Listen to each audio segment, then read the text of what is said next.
The text arrived while I was helping James pick out his tie for tomorrow's board meeting.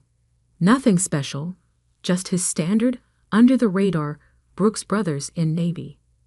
The man worth $4.2 billion dressed like a mid-level accountant, which was exactly how he wanted it. Mom, about Christmas dinner. We think it's better if you skip this year. Christmas is for successful children. Your sister just made partner at Goldman, and your brother's new beach house is being featured in Architectural Digest. We don't want them to feel uncomfortable with your situation. I showed James the message. He paused in his tie selection, reading it twice. Your situation? He asked quietly.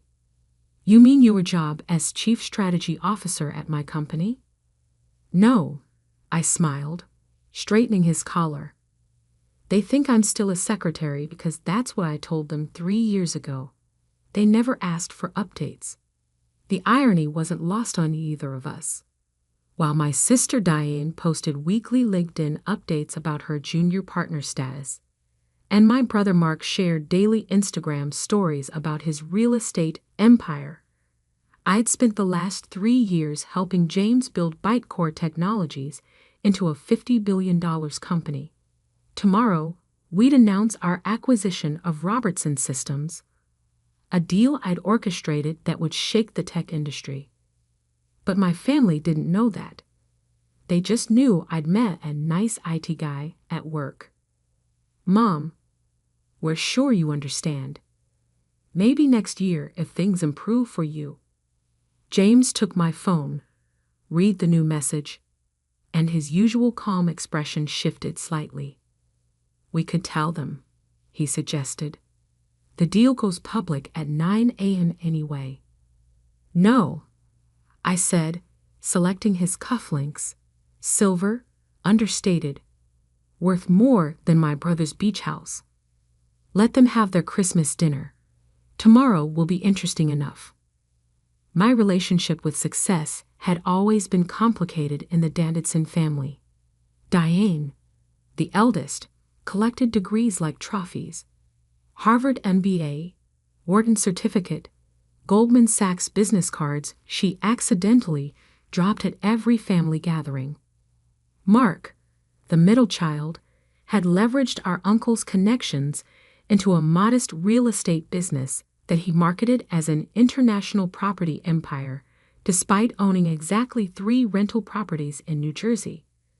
Then there was me, Sarah, the youngest, the quiet one, the one who studied computer science at a state school because it interested me, not because of the name. The one who met James Cooper during a tech conference where he was speaking anonymously about blockchain security. He'd asked me to coffee afterward, impressed by my questions during his session. 3 hours later, we were still talking code architecture and market disruption. A month later, he offered me a job. A year later, he offered me a ring. They're going to feel foolish tomorrow, James said now, watching me adjust his tie. They're going to feel something, I agreed. My phone buzzed again. Diane this time. Sarah, don't take it personally, but I'm bringing the managing partners from Goldman, and Mark's house is being photographed for a spring feature. We just can't have any distractions. Distractions.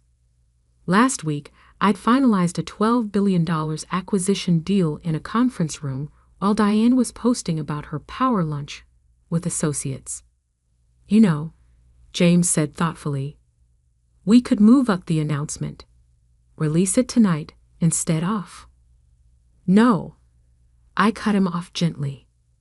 Let them have their Christmas dinner. Let them bask in their beach house photos and junior partner business cards.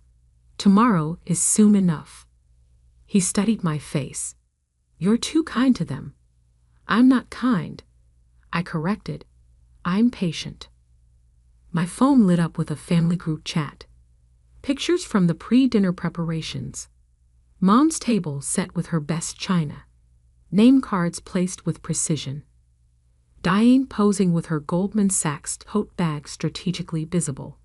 Mark lounging in designer clothes, tagging his upcoming magazine feature photographers. James looked over my shoulder at the stream of photos. Your brother's beach house wouldn't qualify as a guest cottage on our property in Malibu, which they don't know we own, I reminded him. Yet, he smiled. Tomorrow's SEC filings include property disclosures. I turned off my phone and helped him with his jacket. Tomorrow he'd be wearing Tom Ford for the press conferences. But tonight he was just James and Brooks Brothers. My nice IT guy, Fiancé, who supposedly shared a rental apartment with me. Last chance, he offered. We could still go to dinner.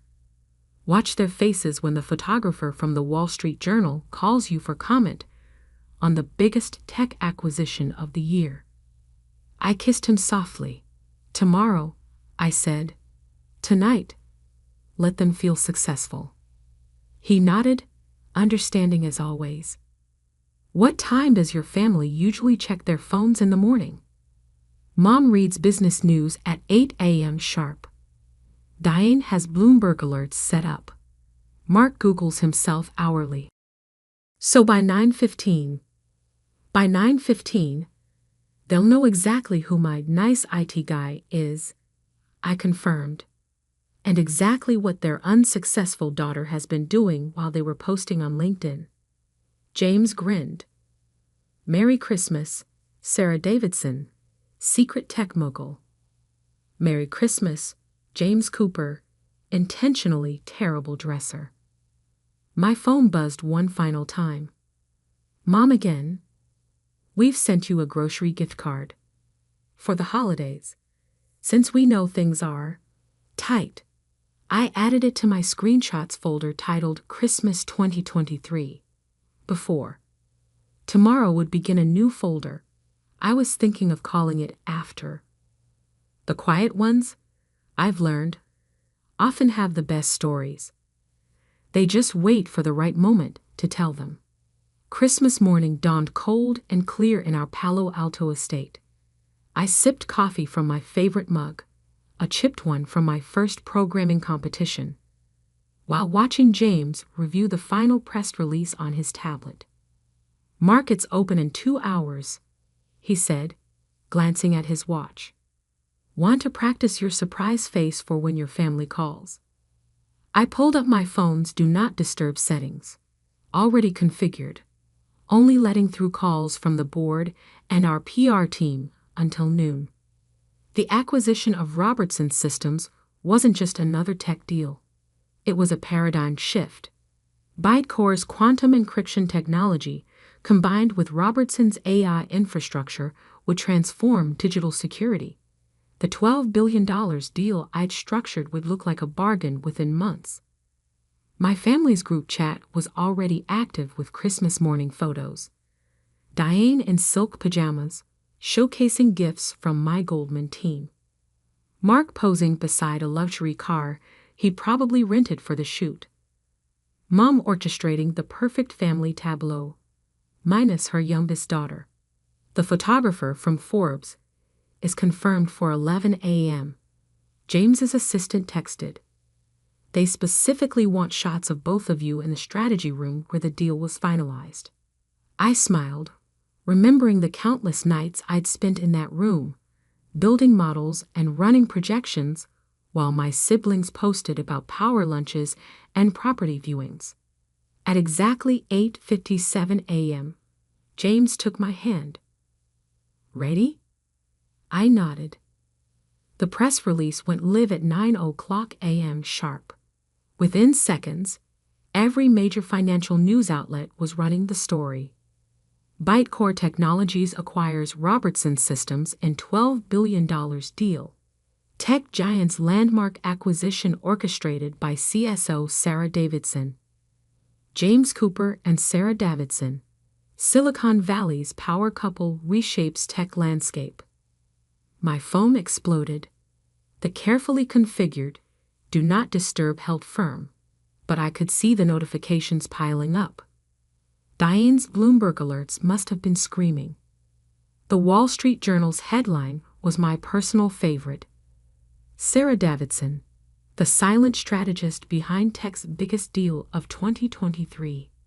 The article included a photo of me and James from last month's quantum computing conference.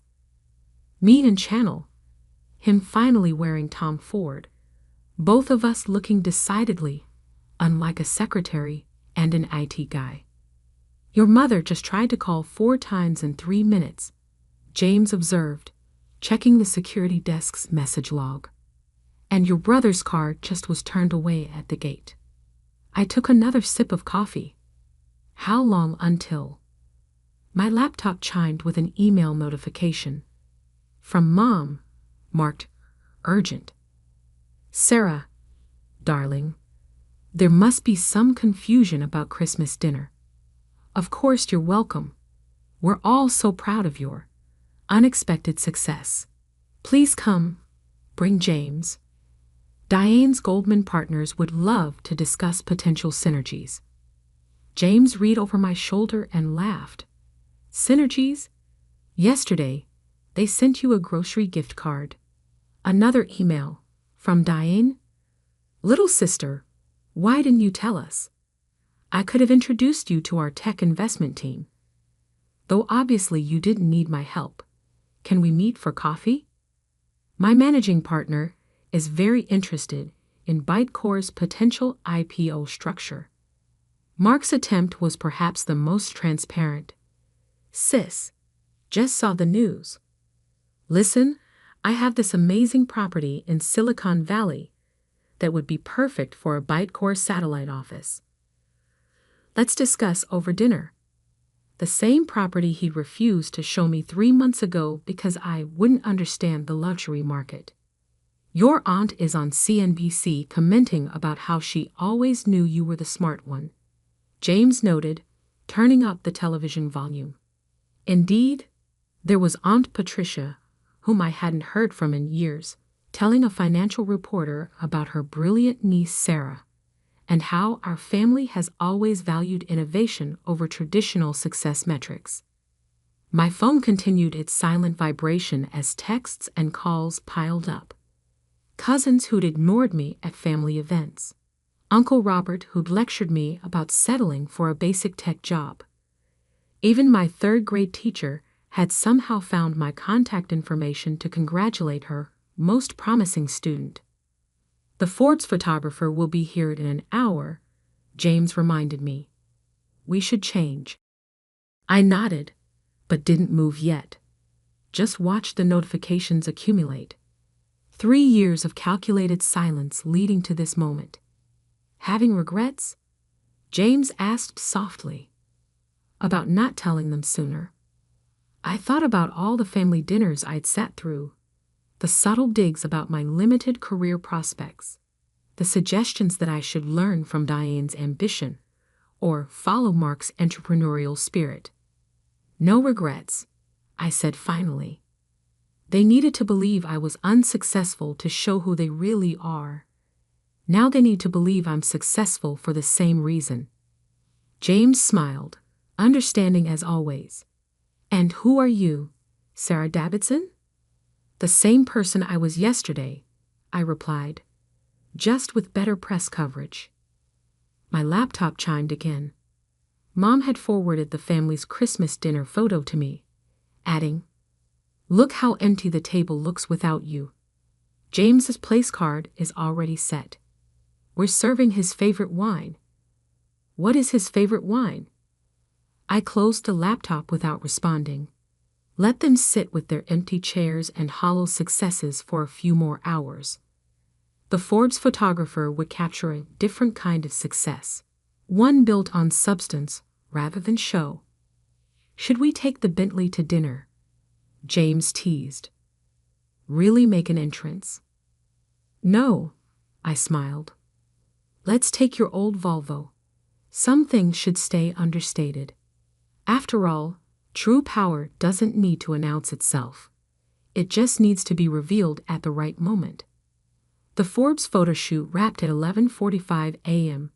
I wore a subtle Brunello Cucinelli suit that cost more than Mark's monthly mortgage.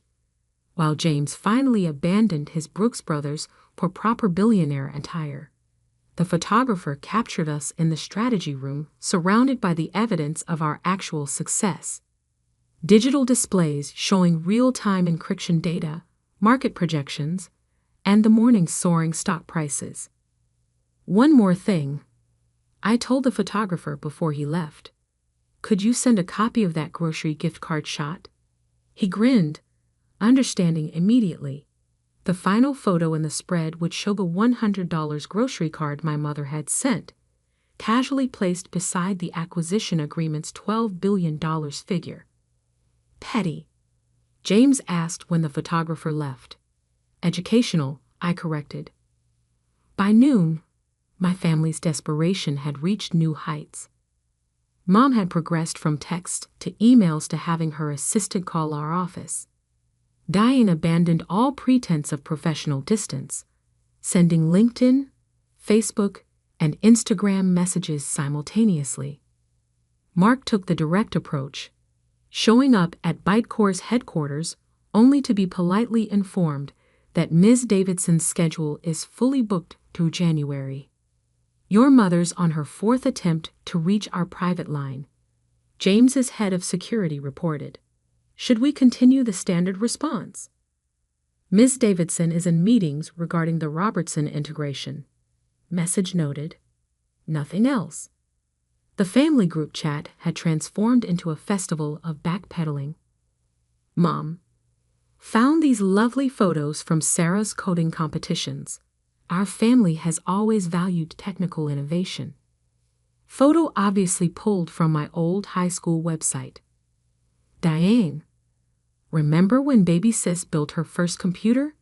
Such a prodigy. I had actually built that computer in secret after they mocked my interest in technology. Mark, my successful sisters, Wall Street and Silicon Valley, tagged with hashtag family legacy, hashtag tech titans, hashtag proud brother. At 2 p.m., the Wall Street Journal released their in-depth coverage of the acquisition. The article didn't just detail the deal, it traced my entire career trajectory, including quotes from MIT professors about my quantum computing research and testimonials from tech leaders about my strategic innovations. Your sister Diane just canceled her dinner with the Goldman partners, James noted, reading updates from our PR team. Apparently, they were more interested in meeting you. I was reviewing the final integration timeline when my father's name finally appeared on my phone. Unlike the others, he sent a single text. I should have listened when you tried to explain your work last Christmas. My pride cost me a year of knowing my daughter's achievements. I'm sorry. It was the only message that gave me pause. At 4 p.m., we left the office for the drive to my family's house. James had agreed to take the Volvo, but he'd also arranged for our head of security to follow discreetly. The Robertson deal had made us more visible than ever, and visibility required precaution. Last chance to skip dinner, James offered as we turned onto my parents' street. We could be in Maui by midnight. I squeezed his hand. They need to see us exactly as we are. No hiding anymore. The house looked exactly as it had every Christmas.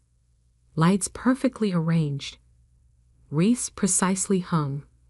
Everything curated for maximum impression. But tonight, the performative perfection felt hollow. Before we could reach the door, it flew open. Mom appeared, dressed in what was clearly a new outfit, price tags possibly still attached. Sarah, darling. Her voice carried across the neighborhood. And James, our distinguished guests. Behind her, I could see the dining room had been completely rearranged. My old place setting, usually tucked in the corner, was now at the head of the table. Diane and Mark hovered awkwardly by the fireplace, their usual confident poses replaced by uncertain fidgeting. Mrs. Davidson, James said smoothly, producing a bottle of wine worth more than her car. Thank you for the invitation. Though I believe it was retracted until about 9:05 this morning. Mom's smile flickered slightly. A ridiculous misunderstanding. We've always sent grocery gift cards to unsuccessful children. I finished quietly. The room temperature seemed to drop 10 degrees. Diane suddenly became very interested in her phone. Mark studied his imported Italian shoes. Perhaps, I continued, we should address the various texts, posts, and comments from the past few years before we discuss today's sudden change of heart. Mom's perfect hostess mask cracked slightly. Darling, surely we can focus on the wonderful present rather than the present, James interrupted, his billionaire authority showing through, is simply the future's way of dealing with the past. Shall we discuss both over dinner? I pulled out my phone, opened the folder I'd labeled receipts, not financial ones, but screenshots of every dismissive comment, every social media dig, every family chat message questioning my choices. Yes, I agreed, meeting my mother's increasingly nervous gaze. Let's discuss everything. After all, isn't that what successful families do? The professional family photographer Mom had obviously hired for the evening hovered uncertainly by the stairs. In his confusion about the tension, he accidentally captured the perfect shot. The moment when power shifted, when success met truth, when Christmas dinner became a board meeting none of them had prepared for. I sat at the head of the table, James beside me, and smiled. Shall we begin? Dinner was a masterclass in uncomfortable revelations. Mom had clearly Googled tech terminology, peppering her conversation with awkward references to blockchain initiatives and quantum trajectories. Diane kept dropping Goldman Sachs into every sentence until James casually mentioned that Bytecore had declined their investment proposal last quarter. We found their valuation metrics limited, he noted, sipping the wine we brought. Much like their understanding of emerging tech markets. Diane choked slightly on her turkey. Mark's attempt to pitch his Silicon Valley property empire ended when I pulled up satellite images of his 3 New Jersey rentals on my phone. Interesting definition of empire, I observed. Though I suppose every empire falls eventually.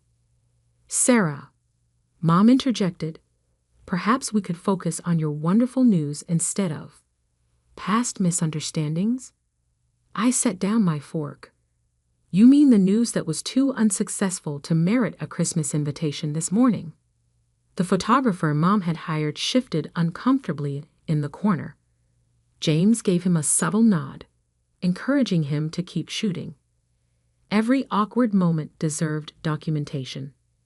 The timing of the Robertson acquisition, Dad began, attempting diplomacy, took us all by surprise. Did it?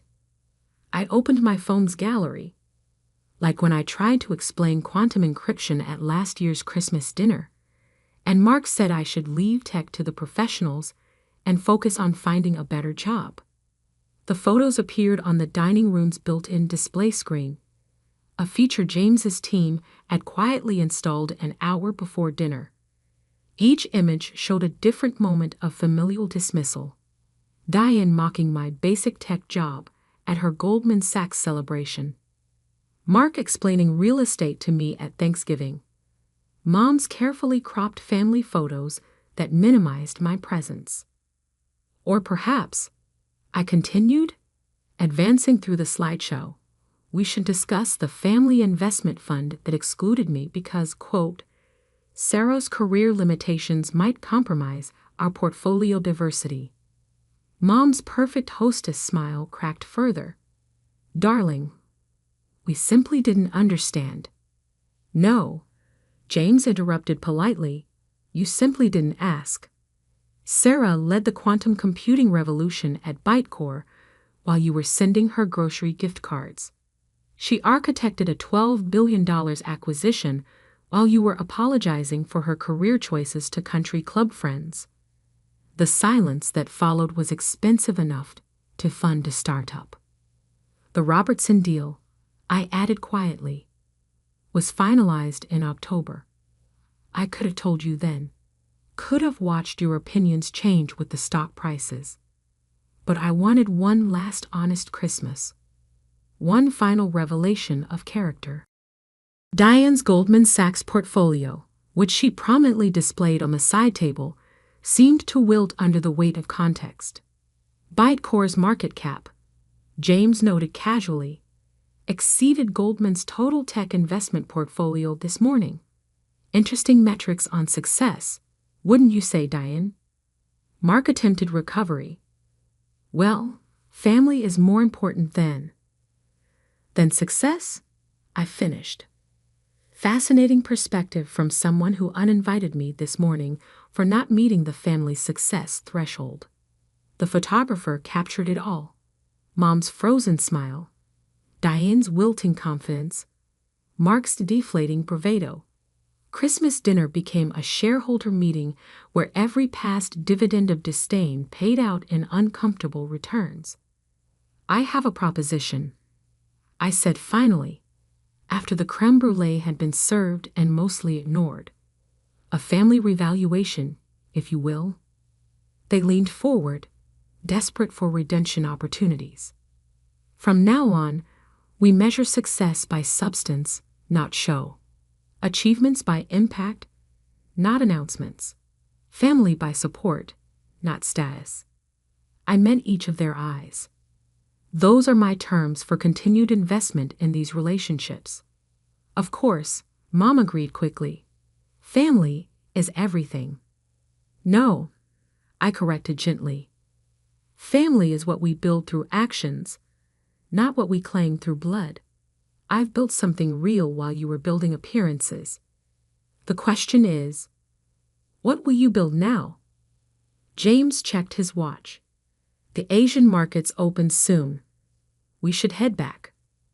We stood to leave, the photographer capturing one final shot.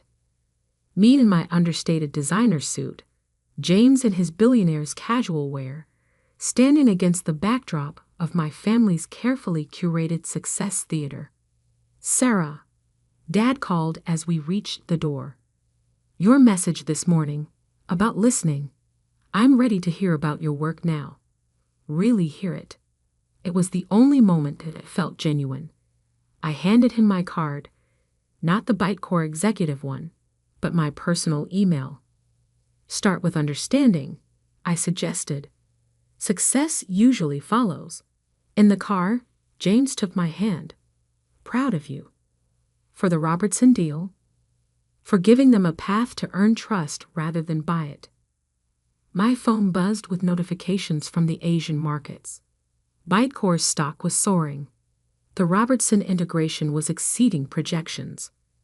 Real success, measured in innovation rather than Instagram posts. Next Christmas, James mused, should we invite them to the Malibu house? I thought about Mom's desperate scramble to rearrange dinner, Diane's deflated Goldman Sachs references, Mark's crumbling real estate empire claims. Next Christmas, I decided, we'll let them earn their invitations. Success should be achieved, not assumed. He smiled, understanding as always. As we drove away from my family's carefully curated world, the real one expanded before us, measured not in social media metrics or country club status, but in the quiet power of proven worth.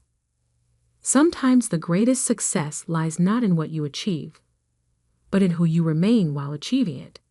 I stayed true to myself while they chased appearances. In the end, that made all the difference.